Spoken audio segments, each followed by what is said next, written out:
Wow, that literally is the first thing that came up when we went live. What was? Your cough. I Well, immediately was like you went live and then you immediately started coughing. well, look, I tried to avoid doing it before we started, but my timing is I'm off. I'm sick. You're off. Hello. Hello, everyone. I'm back. Oh, my mic made a noise.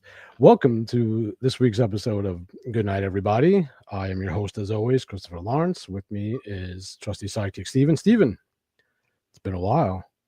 Oh, Yeah, I actually what are you eating? What are you eating? I got Triscuits. Triscuits. Yeah. The devil's cracker. You know, they do. They don't need to, but they contain like seed oils in them. And Look at there's no look at my upcoming Lent appropriate purple polo. I've got black because I'm trad. So, Well, because you're gonna say you wear black on the outside because black is how you feel on the inside. no. It's once you go black, That's you don't Morrissey. go back. Morrissey. No. No. So You're yeah, more of a pop punk guy. You're like Green Day and Offspring. actually, no, not. I mean, I did like some You Green told Day, me. but You're like, I love that pretty fly for a white guy. That was my jam. You told me. All the keggers, you were dancing to that. That I can't deny. You're flinging Triscuits everywhere. Actually, I had Triscuits, but I also, those Cadbury mini eggs that they have. It's the tiny chocolate eggs. Are those the ones that are good? Yeah. It's not those are good. Robin eggs are garbage, but they have a dark chocolate variety. And they had it for a while, and they got rid of it because of the for the health conscious. Well, no, it was the virus of unknown origin that caused them to. See, I don't think bird flu translates to chocolate eggs. So I don't know what you're talking about. So when COVID happened, I mean, are you serious? It's serious. They're not real. Those are chocolate. They're shaped like eggs. You cannot get bird flu in a chocolate egg. You're not going to get salmonella. You're not going to get any of that. It's fake. When bird flu happened, not bird flu, COVID happened. You know, jelly beans are not real beans, right? Like you don't want to put them in chili. You have this problem too. I mean, that explains why my chili didn't come out, right? Well, yeah, but don't come here to Texas with that mess. Don't come here to Texas with that mess. Beans in the chili. You know, that's illegal here, actually. People do it, but put beans in the chili? Beans in the chili. It's not chili. It's bean something. What are you telling me? So when COVID hit, a lot of organizations. Don't say the C word. Okay. A lot of companies, businesses. When the big vaporous boo-boo. Right. A lot of different companies came through and they reduced what their actual like output was, or like the different varieties, and so they simplified their menus and such. And one of the things was that Cadbury got rid of their dark chocolate, so their dark chocolate eggs, and they haven't had them for years. And this year they finally came back. Okay, I mean Cadbury is garbage. Just so you know. I will say that I don't need any of their stuff but these mini eggs. All commercial chocolates are garbage. Yeah, so you should buy your chocolate from. I was eating that occasionally eating that Tony's Chocolonely, and then they went gay like everybody else. You know what I found out? It was just terrible. I was going to get Chocolonely. But that should have been your first clue. Well, no, it was good. They were really good. Okay. You know what I hated? You know what? It's like, okay, so Pride Month or whatever. Uh-huh. I hate it, obviously. I mean, for YouTube's purposes, it's fine. But I hate it, obviously. And then but what's useful about it is it's the time of the year where you go through your Instagram and you find out all the stuff you don't have to spend money on anymore. But you know what hit hard, especially because I got a toddler? Playmobil. Oh. They did a whole, did you see this last year? I did not. They did a whole action figure Pride parade with I'm not even kidding. This sounds like something I made up, but I didn't. With a Playmobil figure drag queen riding on top of a float. This was true. And they stuck it on like their Instagram and all their social media. Up until then, the worst thing they'd done is make a figure out of Martin Luther, which, okay, whatever. But yeah, this was but that's how it starts. You follow Martin Luther, and the next thing you know, you're gay. I'm sick. We're definitely not going to get the Lutheran vote now. No, they're fine. I like that. We've lost that audience. No, they're fine. That's fine. Okay. We'll cut that out. This won't air. We're live. But nobody's watching. Okay. So we have a it's not a game because I didn't get an answer from you. I said I wanted to do a tier list. That's like a popular thing. Sure. But I don't know how to do any of this tech stuff. That's what I have you for. Yeah, and I said, you know how to do that, and you said I don't know what you're talking about, and then I sent you a video of what one was, and then there's just radio silence until now. That tends to be. So I'm assuming we're not doing a tier list out of this. We're just gonna. No, you're just gonna tell me some funny names, and we're gonna. So we have here's what we have. So we don't have band leader Tony tonight. So all the transitions will be non-musical, but we are going to arbitrarily rank. And these are real funny names. I will present some people with funny names. These are real. Okay. To Steven. And there are 12. So he will give me a number between 1 and 12, what he thinks they will land on the tier list of funny names. And we'll see how well he does at the end. Okay. All right. You ready? I'm here's ready. The first one. Okay. Put that up there. When you are having an issue with fire, your house is on fire. Well, who do you want to come and assist you but Lieutenant Les McBurney? I like to think of him as being French, so like Le McBurney. Oh, it might be. Yeah, not less, but Le. Okay. But if it was French, he's just going to run away from the fire. Now I'm going to put him at 1. That's number. I know I'm going to number 1. 1 is the best one. I'm going to probably move these around several times, but I like Le McBurney for a firefighter. That's good. I don't know if moving them is allowed. Okay, fine. I'm going to put you can move them. You can move. I'll allow it. Fine. Okay, so we're going to put him at 5. I'm going to start him at 5. All right. We'll go from there. Let's see who's next. Now, this is a random order. Okay. Now, if you're having legal troubles, you're trying to recoup some losses, who do you want on your side but lawyer sue you? Okay. We're gonna put her at 6. I think I told you some weeks ago the Chinese are litigious people. I don't know if she's Chinese. I don't recall that conversation. I mean, the name could be, it could be. Sue you. I went to school with a girl named So Young. She was the same age as the rest of us. Okay. So what number are you putting this at? I'm putting her at 6. Not quite as funny as McBurney as a fire chief. Okay, I like Sue. Maybe it's because my brother is Chinese. He's not my real brother, but he's basically my brother. So I find Asian names and things funny. Okay. I'm allowed to have immunity. You have immunity. Diplomatic immunity. Remember that guy? Diplomatic immunity. It's been revoked. Mm-hmm. Did you ever see, before we proceed, this is an important question. Okay, so steel yourself for the correct answer and make sure you give it. Have you ever seen, it's 2 questions. Have you ever seen The Last Action Hero? I have not. Oh man, come on.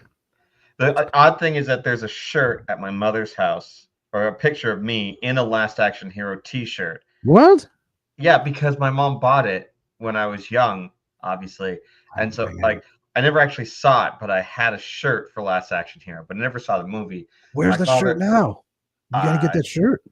I have no idea. I'm presumably my mother got rid of it years ago, but knowing my mother, it's probably in a box somewhere. Well, how old are you? It wouldn't fit now. Yeah, no, I was like 10. But you got kids? That'd be the coolest shirt to have, man. Yeah. So anyway, you should watch The Last Action Hero. Well, let me think. It's a kids' film. No, don't let the kids watch it. I'd have to watch it. It's not kindergarten talk. Okay, it's not for kids. But from what I understand, it's mostly a kids' movie. It is the most brilliant. I have to warn you, these dogs are highly trained, and then they're in a pyramid. What? There's a scene. I have to warn you. These dogs are highly trained, and then they're in a pyramid. What's that from? That's from Last Action Hero.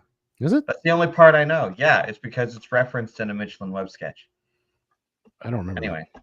Do you? Okay, so here's since you mentioned Michelin Web. Yeah. These are more questions. I'm evaluating you. Go on. Do you ever watch Would I Lie to You? Oh, yeah. I watched a lot of Would I Lie to You. All right, you've redeemed yourself. That's like my favorite show. I think it's the best thing on TV. Here's a follow-up. Okay. Do you ever watch? This may surprise you. Do you ever watch The Great British Bake Off? I haven't watched The Great British Bake Off. Oh, man. I've probably seen pieces of it, but it's never been. Celebrity ones with all the guys from Would I Lie to You? So good. My wife likes those kinds of shows. So does mine. She got me into it. It's so relaxing. It doesn't have any of the like forced drama that American reality has. You just watch it and chill out. It's like, oh man, this is so nice to watch something that doesn't have like nonsense. I'll tell you one other thing, and then we'll get back to the name game. There's a new show that people are recommending. I think it's from last year. It's called Jury Duty, and it was sold to me as the premise is it's like The Office, but one person is or just a real person. It's like that show Joe Schmo. Mm-hmm. That guy doesn't know that it's fake, and it's about a group of jurors on jury duty, and for some reason they randomly throw James Marsden in there because it takes place in L.A. Mm-hmm. Don't watch it. I started to watch it. I had high hopes. It like very rapidly devolves into degenerate, disgusting stuff. Oh, yeah, which is sad because the potential was really high. I mean, we could do that. We could make a show like that. You and me. We just get some actors and then we do like internet. Yeah, we don't have money to budget something like that. I have a lot of ideas, and I'm sure you do too. But it's the money is the problem. Like, look at the production values here. I mean, very high. You know, I don't think we're doing whatever. Show the next. Yeah. Okay. Okay. So when you're running a food bank, robbing my food. Who do you not want in charge? A guy that's robbing my food. No wonder all these people are hungry. I'm putting him at 7 because it's still not as funny as Sue You and not as funny as. I mean, this is one of those Martin Luther followers. Oh boy. Okay. Luther was a big fat guy, right? He was like a big fat guy. I think Luther was. I mean, it's difficult because like he was robbing the food. I think like the painters of the day may not have liked him if they were Catholic painters and may have painted him more portly than. Because I have not seen a flattering portrait of Martin Luther. Even the ones that Protestants use are just like he looks like a fat oaf. I think he was a big fat guy. Well, Aquinas was apparently a big fat guy too. But he's but you know, you never see him depicted as like a fat oaf. He's just he may have been. The priest I know said that he had to cut a semicircle in his desk. Okay. He said he had a glandular issue because I was like, oh, is this like a problem with like temperance or whatever? Like Chesterton too. Big fat guy.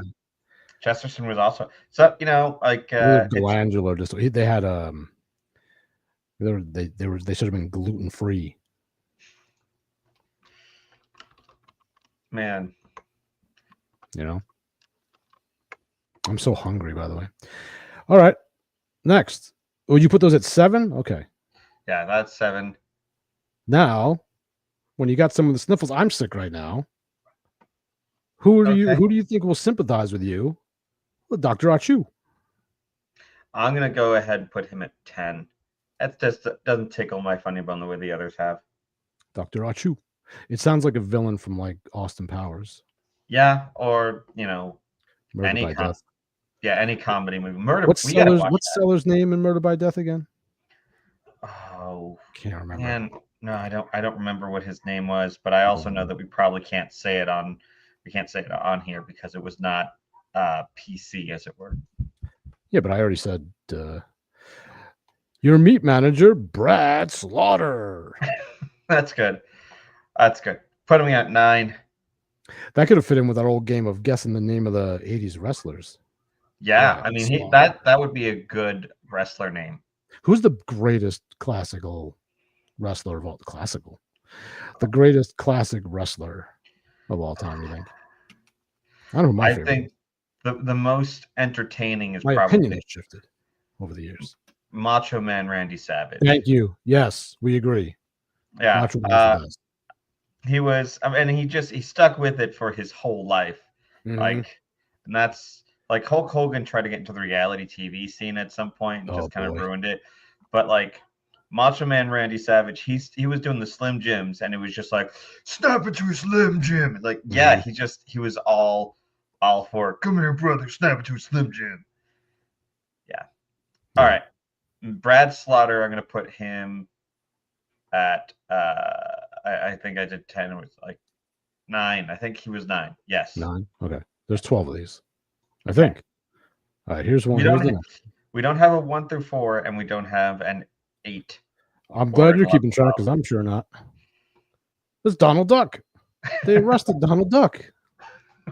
That has to be a very unfortunate childhood. He was your name snatching up all the breadcrumbs. That's why. Well, you know what his real crime was? Never wears pants. Never wears pants. Oh man. All right, I'll put him at 4. He's 4. Donald Duck. I have a soft spot for waterfowl. Well, you can't go around without pants. No.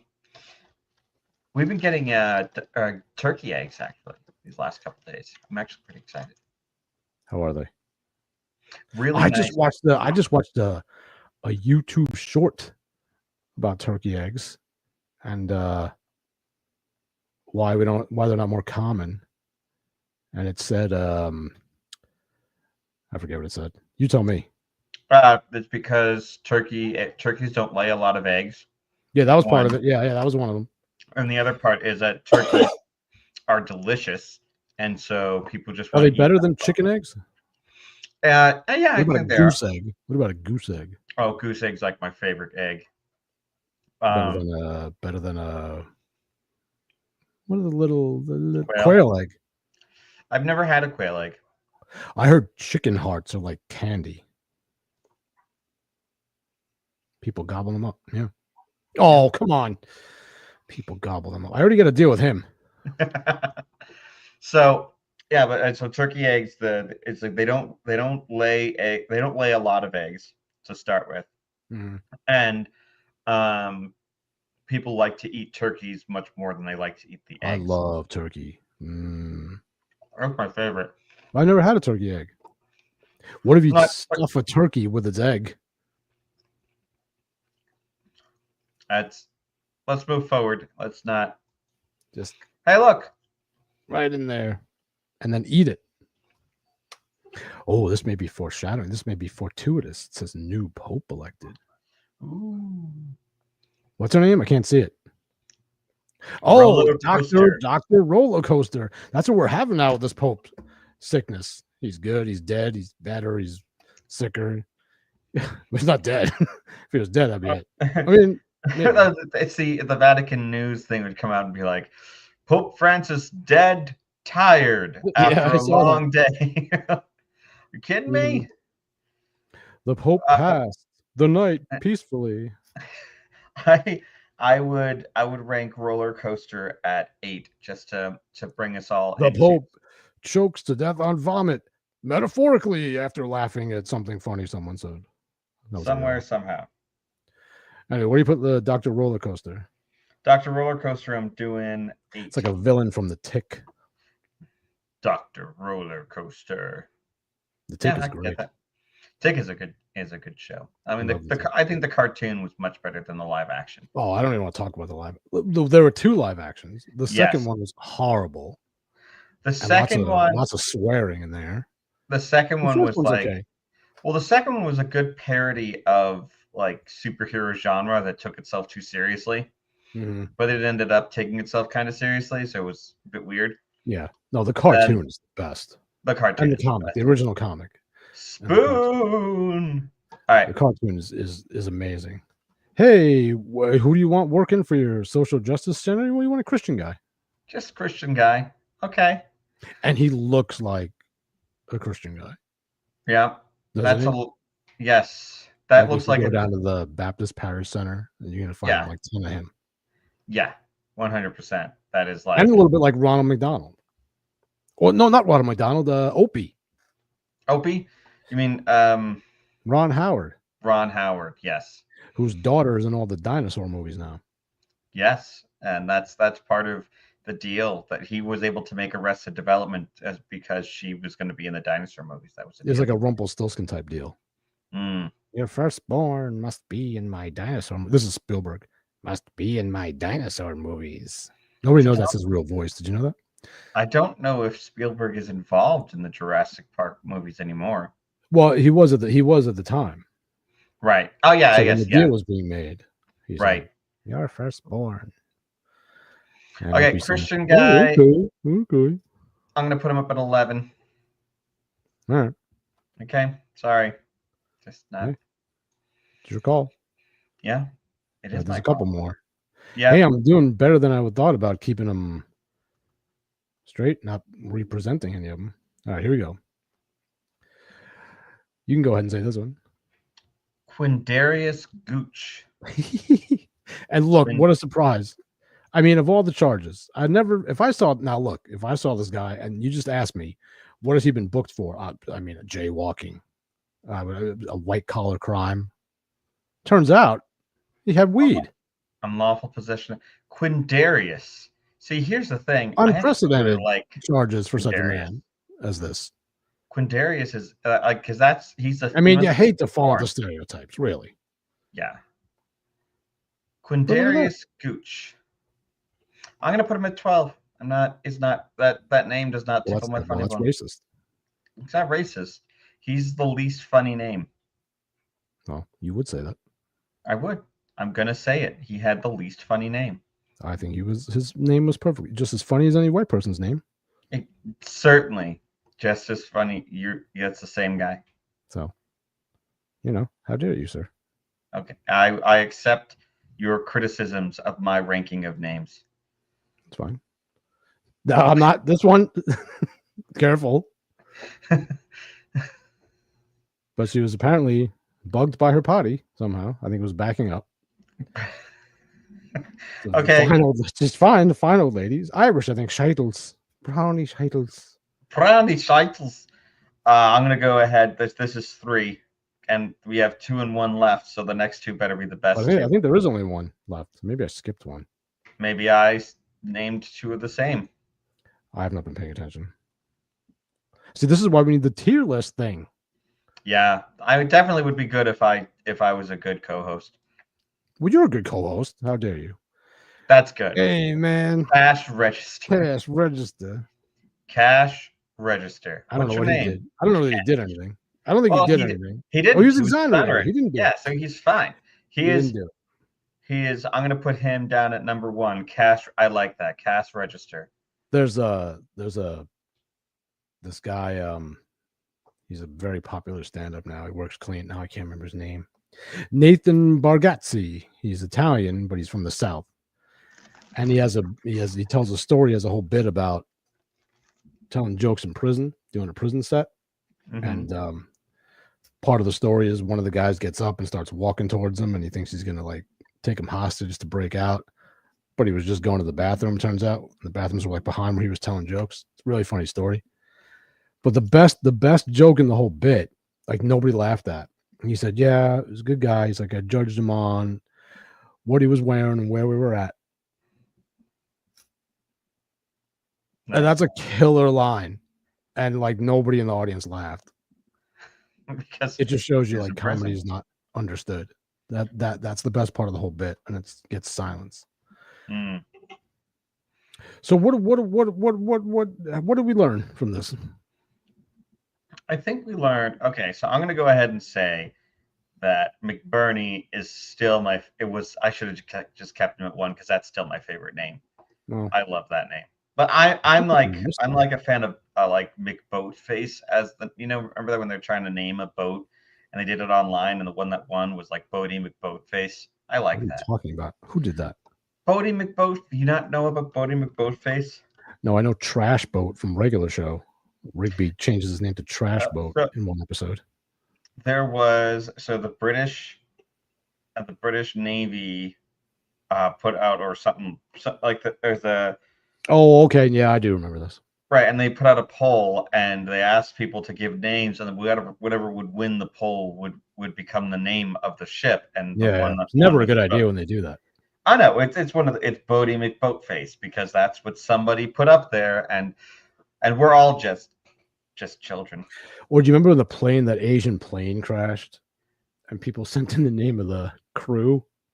Like, oh, we've just received information. The crew members' names are Sum Ting Wong, Oh man, We Too Low, and like Bom Ding Pow. I And remember. they just read it with a straight face on the air. It's crazy. Was it when I think it was when News people are Elon so took. gullible for some reason. Yeah, I know. Remember when Elon took over, and so those two comedians walked around, right outside Twitter with boxes, and they like gave themselves like really vulgar names to be read out on the news. No, but didn't he hire somebody named Poop Ball or something? No, that I saw was like that was free Poop Ball. yeah, that was a guy. He wasn't that. Yeah, that was his moniker. Well, I don't know His what the online world name. is coming to. And now Poop Ball works in the government. Yeah. Why is this happening? I don't know. I don't know why it happens. But now I have to figure out those comedians. What are you doing now? No, because I remember the two pranksters that pretended to be laid off. Did you finish your cookies? I did. I finished my cookie before we even started. Oh, they were Triscuits. They weren't cookies. It's like the farthest thing from a cookie. It's like you punish a child with eat a Triscuit. I had a cookie, then I had Triscuits, and then I had Who eats a cookie before Triscuits? What are you, a psychopath? My wife brought me a cookie and milk. It was that's very nice. Raoul Ligma. Why did you then undermine her kindness by eating Triscuits?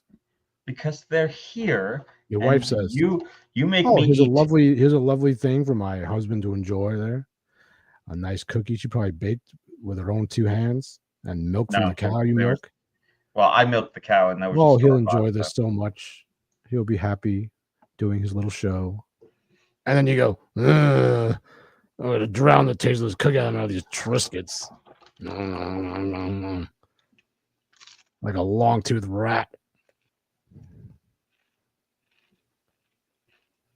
Would you like to put some cheese on them? No. Just eat them dry. Getting ready for Lent, giving myself a penance. Triscuits. Nobody likes Triscuits. I love Triscuits. Nobody likes Triscuits. I can eat them all day. Triscuits and the little ball of. You're not Italian. You're not really Italian. That's such a waspy cracker.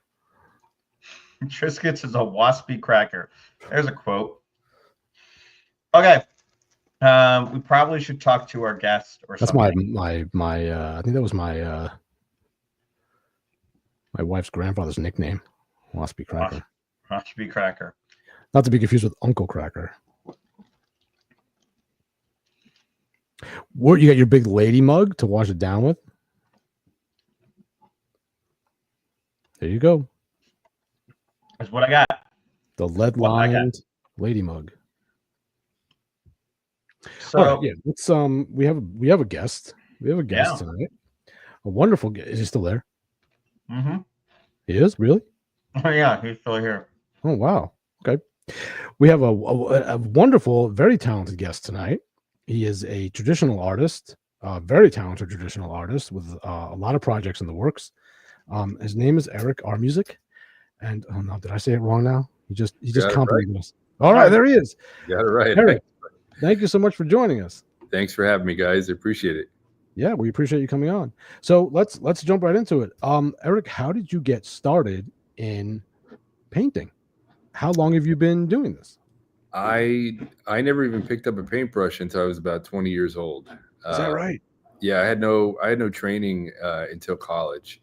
So as a kid, I mean, I was always drawing. Never really had the chance to paint. No one taught me. And even the school I was at never had any opportunities. So it was like my first semester in my junior year of college that I tried painting out, because I had tried a bunch of other things and I just wasn't impressed. And as soon as I tried it, I was like, wow, this is amazing. And I simultaneously was taking one of my first art history classes and started looking at Caravaggio and a couple other things. And it just blew my mind. And I got it accepted into a higher level of the fine arts program at the time, and ended up part of a group of people that got a lot of classes in figure drawing, painting, and art history and that stuff. So really kind of grew from there. And I've been painting now for about 32 or 33 years now. So since then, so it's been a great journey. And so you really took to it right away once you tried it. You said this is it just hit me like right away. I mean, and did you have a natural talent right away, or did you have to really cultivate this skill? Because obviously you're very accomplished. We can see behind you one of your pieces, and if anyone's looked at your website, they'll see that your stuff is tremendous. Thank you. Is it something you really had to work at? Was there latent ability that went hand in hand with the work? Well, they say that there's like about it takes you 20 years to learn how to paint. And in some ways, I think that was true. I think there were some things that maybe I had a little bit of intuition. Kind of, I would say more than anything, I kind of carved my own path. I'm a very academic painter, but my opportunities when I was in school and stuff, the opportunity to learn traditional art was very, very narrow as far as an aspiration to go and do it. If you wanted to do modern art or any kind of garbage like that, the opportunities were all around the universities. But if you wanted to pursue something that was traditional and revering art history or any other, the subject matter that I paint, Catholic art, traditional themes of history and mythology and things like that, it was very hard. They didn't really have a whole lot of support for that. So that had to be something even though I went to school, kind of got out of school, I'm like, okay, now I got to really learn how to do this. I hate all the hideous modern stuff. It's par for the course with a lot of the modern world. I mean, architecture and design, everything is just. Why is there such a push for it, do you think? I mean, there's money in it, I guess. People are willing to. I know that I've heard the saying that in regards to modern and postmodern art is that art is what you can get away with. Yeah. So you had all these people like like Robert Rauschenberg and who's the guy that which at least he put paint on canvas, right? But then the guy that I can't believe I forgot his name, who like cut sharks in halves and put them in formaldehyde. Oh yeah, Damien Hirst. Damien Hirst, thank you. Yeah. And Jeff Koons, who was a total clown. All of them. All these people making millions upon millions of dollars. Yeah. Why do you think that stuff is so shored up in the art world, while, as you said, traditional artists such as yourself who are actually trafficking in beauty, it's more of a struggle? Why do you think that is? Have you discovered along the way why there's pushback against what you do? Yeah, for sure. I mean, you've seen it over the last 150 years or so. I mean, look at what happened to architecture, what happened to culture, what happened to society, what happened to music. There were some things that progressed, but there was a gradual disassembling of art and with it meaning. I mean, look at the society we live in today. It's meaningless. We throw everything away. We don't know how to communicate with each other. We don't know how to talk. We don't know how to have class. We don't know how to have etiquette. No. We don't know how to have traditions. Any of those things are pushed aside because no one has the time for them, so to speak. But yet we spend all our time with these all day long. And this should be the greatest time in our lives of, consuming information, learning, aspiring to do great things. And we're spending it looking at stupid stuff, let our brains rot. And we're not producers as much as we are consumers. Even to be a producer, to be somebody who creates in a society today is like almost a big pushback. And to certainly to do, something that aspires to beauty and tradition and revitalizing, a new renaissance of beauty again, is totally verboten. Do you think that, we're all Catholics, obviously, here. we know that the church used to be the largest patron of the arts in the world. It wasn't even close. And they've absconded that, not just in modern times. It took a while, but now I would say they're completely out of the art business. And when they do kind of dip their toe into it, we don't really like what we get. We almost don't want them to be patrons anymore. So do you think a lot of is this a part of the greater understanding of things, that as the church goes, so goes the world? Does art fall into that same kind of umbrella? Totally true. I mean, in 30 years, I've been in business now. I mean, I've seen the papacy support people like David Sally, other artists that have taken and done really, really blasphemous things. I wouldn't say that the piece that he's known for, but Pope Francis just welcomed him. I saw plenty of it from the last two popes before too. And I'm sitting here as a lifelong Catholic wondering why we're still going to non-Catholics or people who do things that eviscerate the beauty of the church for whatever reason. I don't understand it. I have accepted my life as being, a vessel of sorts to put out beauty and to put out, to use the talents that God gave me. And I want to do that. I want to do it so much that, it overwhelms me. I have so much work that I don't know what to do with.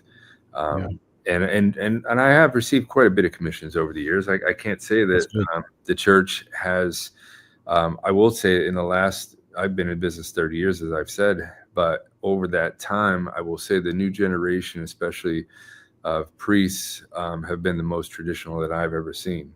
Sure. That's not just talking about, the FSSP or something like that. This is, diocesan priests. And I know many of them, and they've commissioned me, many of them. And so there's a lot of positivity to be seen with that. But I'd love to do much more. And I am in talks with several different projects, but I'd love to see more from above. Because, when I started in this business, when people, my professors told me, you decide to do this kind of art, you'll never have a career. Well, I'm sitting here in this house and 30 years later and supporting a family of 5 for all that time on just my income. And I have done it, the way that I said I would. I mean, I set out to do something quite impossible, but I want to do much more. I want to do, I want to aspire to be, one of those people that's at the top, that's being able to do great commissions and things like that. And, and I think if the papacy was really serious, they would look and see how many artists are out there today, because, it used to be a small amount of us and there's much more. Now there's a whole new generation and I've seen it explode. I mean, I've been in part of art shows where, there's dozens of us, Really? And that's good to hear. Okay. And much more. I mean, I know there's hundreds of people doing this at least, or maybe more, amateur level and stuff, but it has been growing more and more. And that's great. I hope in some way, maybe I've been somewhat of a trailblazer, like some of the other people that started this with around the same time I did. So I see from your art and just looking behind you, you obviously have excellent taste. Do you think that that's something that's a prerequisite for being a good artist? Do you need to be able to, let me ask you a 2-part question. Do you need to be able to recognize beauty, first of all, before you can produce it? And second of all, on the back of that, is part of the problem that people don't recognize beauty anymore, and therefore it's hard to get them to appreciate truly beautiful art? Well, to get this, you got to marry a wonderful lady for 27 years of your life that can do all this stuff. So that's one way you get what I have behind me here. But no, I mean, yes, you do have to recognize beauty. You have to see it in everything. You have to be able to appreciate it in every single part of your life. And from the very beginning, my life started going to mass. Going to my church down the street, St. Leo's, and I would sit there and look at all these beautiful paintings all over the walls, the ceilings, the stained glass, so I saw that kind of stuff. And I grew up working with my father as a carpenter at a young age. Wow. I started, long story, but I got into a bit of trouble when I was 9 years old. And my father said, well, you're going to go to work with me now. So I no longer had a childhood because me and friends goofed around and got in some trouble. But I worked around building homes, seeing beauty everywhere, and to the second part of your question, I think that we all have an inherent sense of beauty. Like we don't have to be told that a sunset's beautiful. We don't have to be told, why is it museums still have a show, a retrospective of Leonardo da Vinci or a Rembrandt or something like that, and they still these shows still bring in tons and tons of people. Sure. They're going to say that, somebody like, Miro or Rothko or anything, that's all that people want. No, the great amount of people don't have to be told what a great piece is. They could have their favorites, but they can all look at a particular piece of artwork, even if they don't know who the artist is, and appreciate it. And that's why, you can walk into a church, even if you're not Catholic, and go, wow, this is quite beautiful, because the aesthetics are just harmonious. They're within some vibration that everybody understands. When we're around society, everything's so disordered, everything's so dissonant and kind of out of tune, so to speak. Everything from the music we listen to, the sounds, the buildings, the structures we enter, there's a lifelessness to everything. So I think when people see something, it really entices them. And I've said it to many people, that the best thing that I could do as an artist is to create art that either people love or hate. Like the worst thing you could do is create something that people can walk by and not see, or even know that it's art.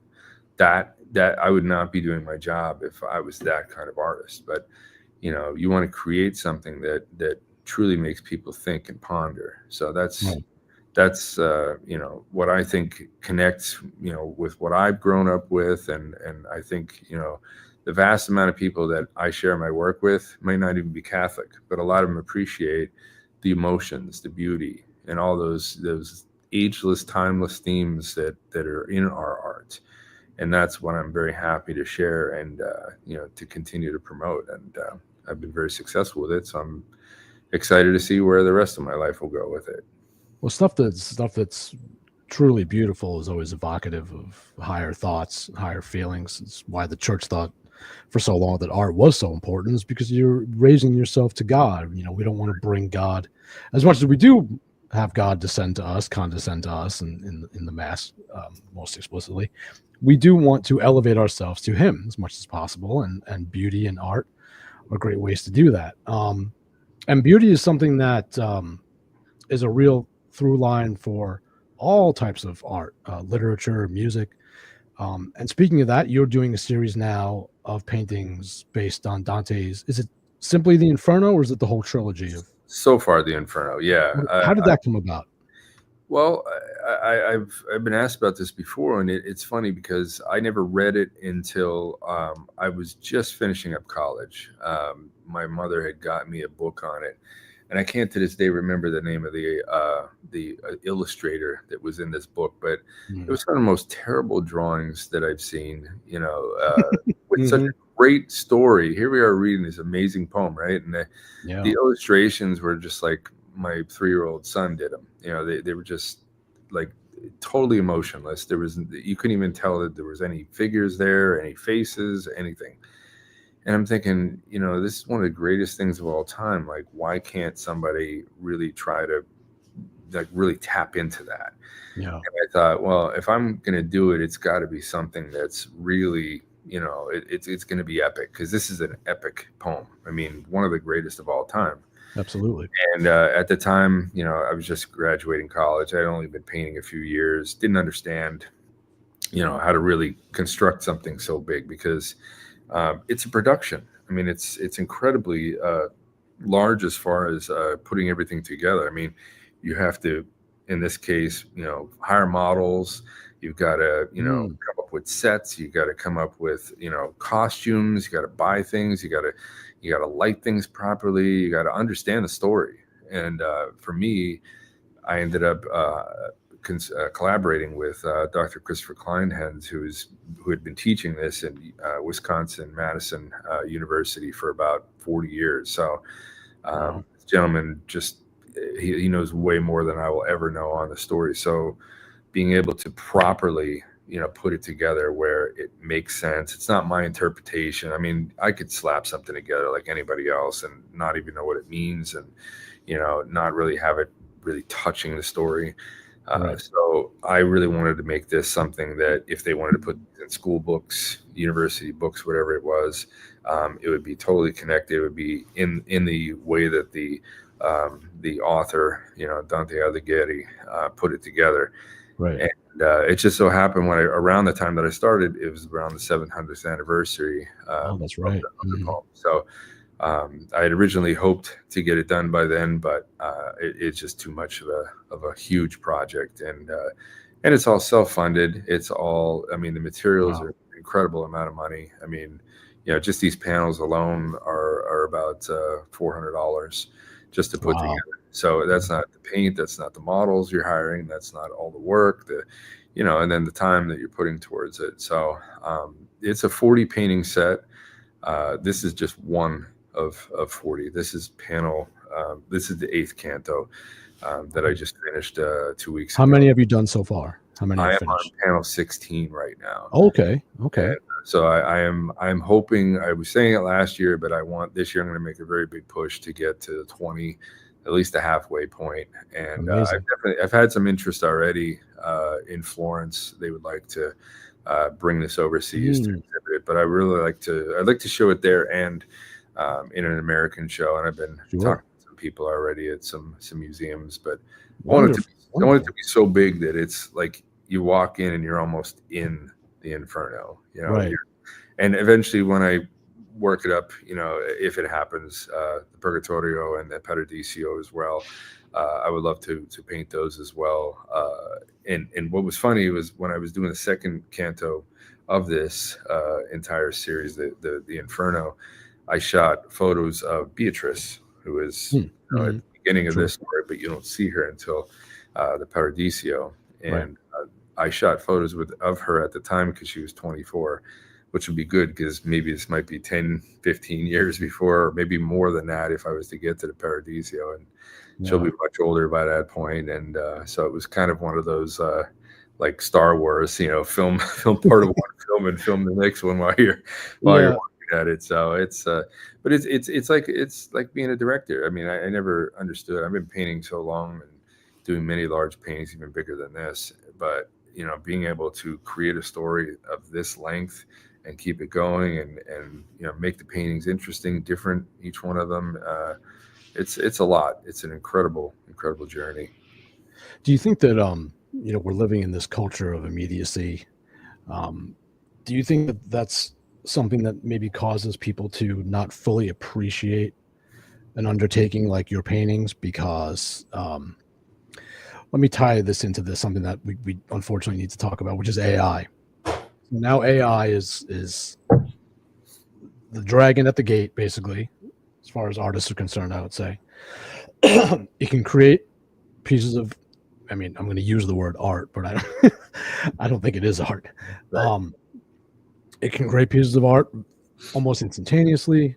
There are flaws, but there seem to be fewer and fewer as these systems get more and more advanced. What are your thoughts on AI? Is it a danger to traditional artists? Is it do you envision it being something that is going to be indistinguishable from real art at some point? Will it ever get there? And if so, what are the ramifications of that? And are you ever tempted to make use of, or have you ever made use of AI in any capacity with any of your work? And would you? Well, as far as the beginning of that question, yeah, I mean, there's a lot of concerns from a lot of artists about that.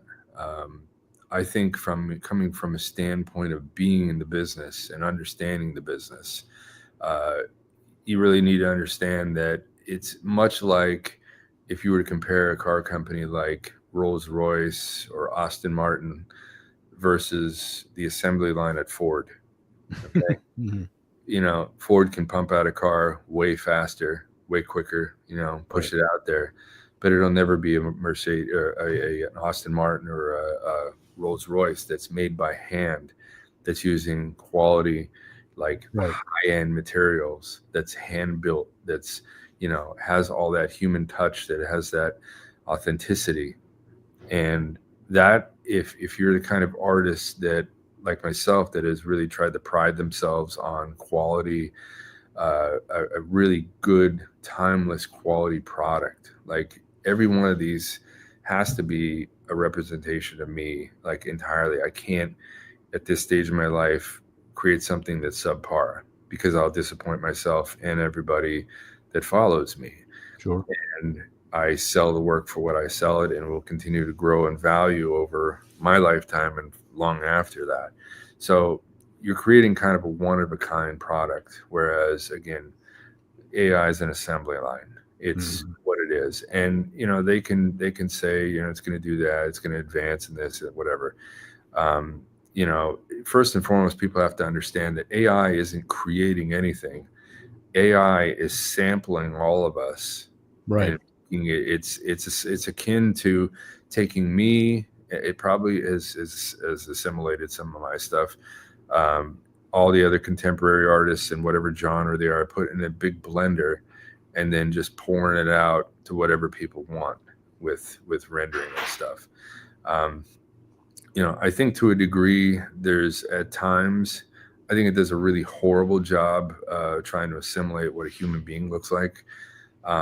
Even a camera can't quite capture what a human being looks like. A portrait artist used to be one of the greatest of portrait artists, could capture that moment, that fleeting emotion, those beautiful subtleties of what a face looks like, that wasn't digitized like it is now. Like there's a softness to it, just like analog music versus digital music. You know, recording with reel to reel, there's no comparison. So I don't worry about that kind of stuff. I think if you wanted to be in the business, and there's plenty of artists that use it to create, come up with ideas and stuff. I think it can be helpful at times to come up with some sketches and things like that, you know, if you're trying to figure stuff out. But I personally, I mean, I like to work from life, work from people. All of these people here have been in my studio and posed at one point or another. So I know what they look like. I want to be around them. I want to walk around them and see what the best angles are. I want to make them move and emote different things differently. Because, you know, one of my biggest concerns with my art, whether it's this kind of art, mythology, Christianity, whatever it is, those stories, I'm always trying to get the human quality out in that. Right. And you can't do that in something that's fake. You know, I can do that with a person when I'm trying to get two people to interact, almost like a movie director. And so that human quality, like that's the connection I want to have with my audience. Again, it's a great way to sell. You know, if you're trying to show like a John the Baptist in his last moments before his execution, you're trying to show the peace in his eyes and the beauty and the faith and the strength in his face, and how beautiful that faith was that he has. Like anybody can you know, look at that and get that feeling, because we're all human beings. And I think, you know, as comparing to AI and one of your earlier questions, it's like, if you're creating art that connects people to their emotions, like real emotions, again, not you know, the crazy world we're living in right now, but real feelings of empathy, love, transcendent things. Exactly, because great art used to transcend all of the pain and suffering of the world. You could see a scene, you could see a martyrdom, you could see a scene from mythology where there was a horrible tragedy, but art was taking those moments and transcending them, so that you felt empowered by it. It's not Damien Hirst trying to tell you that he's a romantic artist when he's showing dead cattle and sharks and formaldehyde. That's the epitome of you know, thumb in the nose at all of those things. You know, it's more of a disgusting cold world where they just want to tell you that you're a meat suit and you're going to die, and you know, worms are going to eat you. And that's you can show uncomfortable things in beautiful ways. You mentioned Caravaggio. Totally. Certainly a lot of his martyrdom paintings, even the Medusa Not pleasant to look at in one sense, but a beautiful rendition of that, or St. Peter being crucified upside down.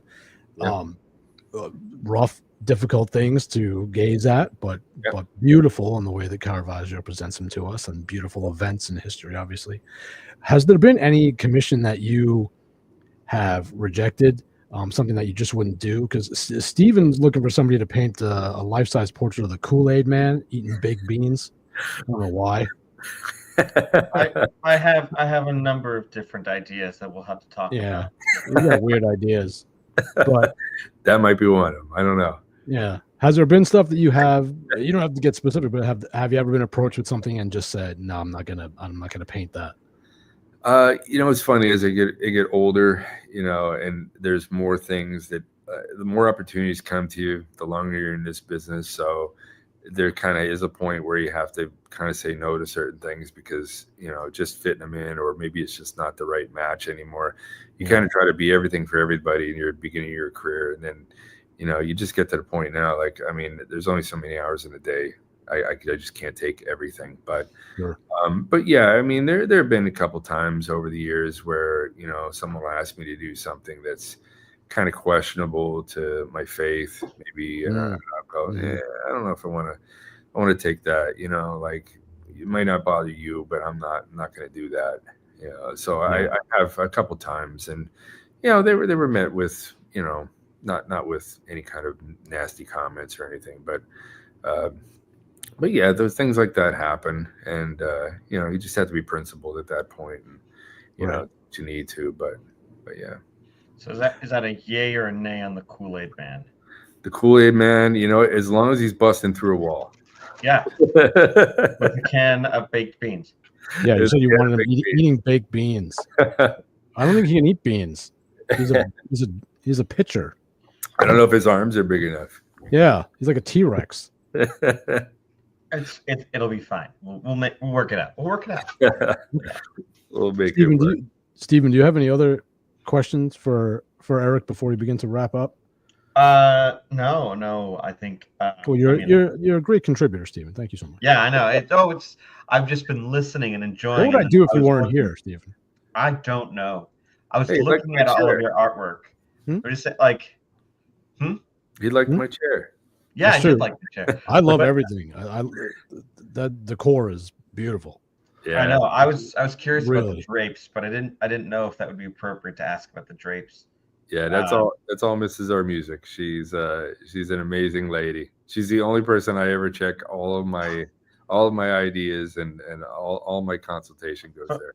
That's how it should be, right? That's what the right partner is. She's my best friend, and I'm madly in love with her after 27 years of marriage. So I think all three of us here have the same feelings about our wives, so that's good. That's awesome. Our wives, not each other's wives, because that would be not each other's wives. No. So I got my question for you. He referred to his wife as the dishwasher the other day. No, I was talking about it literally in my dishwasher, and so many people took it like, give her a cup of coffee, or He said my dishwasher stopped working. That's his wife. No. So you on the site it says something about events. Do you do events often? He's not going to go to your festival, Steve. He has his festival. First off, he might, and don't say never say never. We can speak. Yeah, I actually do teach a lot. I've done some lecturing and stuff like that over the years, but I do teach a lot too. I have students all around the world that take lessons with me, but I do a lot of workshops in different places of the United States at this point, hoping to eventually get over to Europe and start doing it as well. But I do a lot of that. It's actually one of my passions as well. I throw a festival every year. It's called the St. Philip Neri Festival, devoted to humor and joy. And we enjoy we have kids do this past year. We had a bunch of kids do artwork for an art contest. And it could be fun, and we'll have to talk about it offline or something. But it could be fun to have an actual artist come by and show off some of the artwork that you have done. Nice. And maybe sell a painting or something like that, some sort of special commission painting for the event. That is the type of thing that I'm thinking of, which I think is perfectly in line with Mr. Armusik. And good. Yeah, so let me know. Make something happen. Sure. Yeah, but you're gonna want him to paint like a portrait of Marcel Marceau or something. No, I actually would want him to paint a portrait of Saint Philip Neri, which he like does Jerry not. Lewis. I would love to have a painting of like Saint Philip Neri and Saint Lawrence and Fulton Sheen, all like like doing like the dogs playing poker, but instead of dogs, it's various saints. See, now that are you known ruined for it. their You ruined humor. it. Look, we can make it work. You ruined it at the end. You started off solid, and then you ruined it at the end. I think it would be fun to have a painting of, say, like the saints that are known for their humor. Well, it would be fun to have a painting of the Lucky Charms leprechaun, but it doesn't mean he's going to do it. I mean, it'd be First fun, off, sure. He takes commissions, so he might do the Lucky Charms leprechaun with the Kool-Aid Man, with Fulton Sheen and the Kool-Aid Man. Nonsense. I might pay for that. I might have to. We'll talk. Well, that's between you guys. Yeah, it is. Or we could have him make an actual background for us instead of the. No, I'm not. I would never ask him to do that. Eric, don't listen to him. Our background is fine. It's AI, but it's fine. Right, I'm saying like we'd have to pay. Well, Chris Lewis is working on a logo. I don't know, Eric. Are you familiar with Barrett's Catholic Illustration? Chris Lewis. Yes, yeah, I love his stuff. Okay, so he's a friend of the show, and nice. he's supposedly working on a logo for us, but he's doing it in his spare time. So I'm connected with him on Instagram, and I've communicated with him a couple times. I love this. Yeah, he's a really good guy. Yeah, I like the way he represents. I think it's Saint Benedict. I think maybe Saint Benedict and Saint Anthony on there.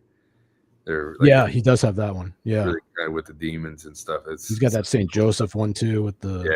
Yeah, that's cool. He's got a lot of good, a little more pop, more of a pop vibe. Yeah, vibe I like it though. I like it. It seems like he's successful with merchandise and stuff. So he's doing. I'm happy to hear that. I like seeing other Catholic artists prospering. I like to see him doing good things. So sure, he's doing great stuff. Trying to get the good, the true, and the beautiful out there is right. Yeah, right. I consider myself to be somewhat of an artist, but I haven't moved past stick figures. So, would you give me? Do you have any advice for someone like myself who is coming up on 40 and has never done any art before? How old are you? You're 39. 38. I'll be 39 this September. Yeah. Okay. You have no idea how old I am. No. Guess. I'm an old man. How old are you, Eric? Well, he's been married for 26 years, so he'll be 52 this year. You look younger than him. I'm happy. I'm a happy guy. I looked 30 well, he's when happy. I was 18. So I'm happy with like the only person who needs to like the way I look is my wife, and she's fine with it. That's right. So. There's nothing wrong with the way you look. You look fine. I look old. My wife likes older men. You don't really look. Your wife likes old one. Older men. She really likes the gray that's coming in. How old is your what? Oh, you're not supposed to ask that. All right, never mind. She is 33. No, don't tell us. She's 33. You're gonna get in trouble. I'm not gonna get in trouble. You never ask a woman her age, a man his salary, and me how many copies of the Lord of the Rings I have. First off, you didn't ask a woman her age. You asked me my wife's age. So that's just. I asked a woman your age. No, I asked you a woman's age. Yeah, that's fine because I'm not a woman. You never ask a woman her age. You didn't ask a woman. You asked me. This is our show. This is what we do. I don't know. That won't hold up in court, Steven. I'll try it anyway. What were you saying? Are you done? Something about poggers? No. Oh, we forgot about poggers. Oh man.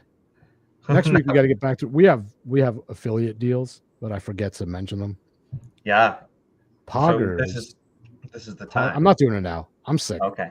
Where'd you go?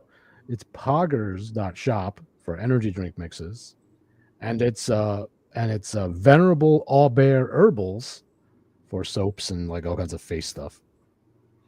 And all of that. It's I just had to mention it so that you remember. You know, Well, thank we you. were much better put together last week. I apologize. This week is just kind of. I wasn't here, so that's I know why.